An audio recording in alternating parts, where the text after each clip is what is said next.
அருள்நிதி நடிப்புல அஜய் ஞானமுத்து இயக்கத்துல 2015 வருஷம் வெளியான டிமாண்டி காலனி படம் யாரும் எதிர்பார்க்காத வகையில பெரிய ஹிட் அடிச்சிருச்சு. இப்போ டிமாண்டி 2 படமும் ரிலீஸ் ஆகி நல்லா இருக்குன்னு எல்லாரும் பேசிட்டு இருக்காங்க. அதுல அவங்க டிமாண்டி பத்தி சொன்னது கொஞ்சம் கற்பனைனாலும் நிறைய உண்மைகளும் இருக்கு. அவர் உண்மையிலேயே தன்னோட வாழ்க்கையில பல வேதனைகளை தான் அனுபவிச்சிருக்காரு. யார் அந்த டிமாண்டி, உண்மையிலேயே அவர் வாழ்க்கையில என்ன நடந்துச்சுன்னு விவரமா பார்க்கலாம் வாங்க. முதல்ல டிமாண்டி காலனி படத்தோட கதையை சுருக்கமா பார்த்துடலாம். வெளிநாட்டுக்காரரான டிமாண்டி மனநலம் சரியில்லாத அவரது ஒய்ஃபும் சென்னையில இருக்காங்க.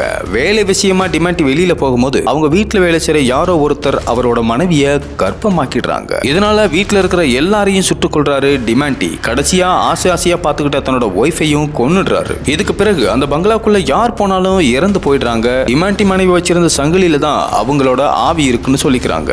4 நண்பர்கள் பேய் இருக்கிறதா நம்பப்படுற டிமாண்டி காலனியில ஒரு பாலடைந்த பங்களாவுக்குள்ள போறாங்க. அங்க சில சம்பவம் நடக்குது. அங்க இருந்து வெளியே வரும்போது அந்த செயின் எடுத்துட்டு வர்றாங்க. அந்த செயின் அவங்க கைக்கு வந்த பிறகு என்ன நடக்கிறதுங்கிறதா மீதி கதை.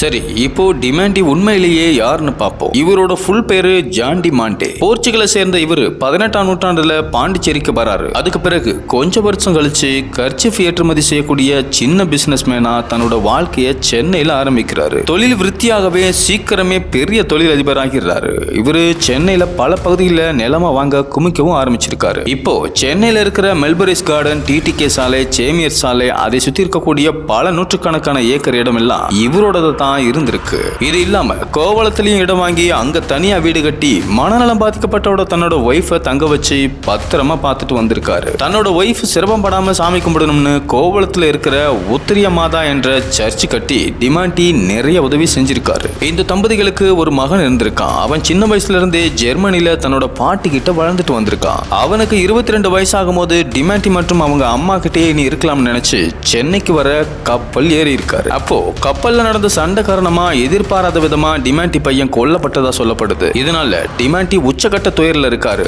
மகனோட உடலை சென்னைக்கு கொண்டு வந்து கோவளத்திலேயே அடக்கமும் செய்யறாரு.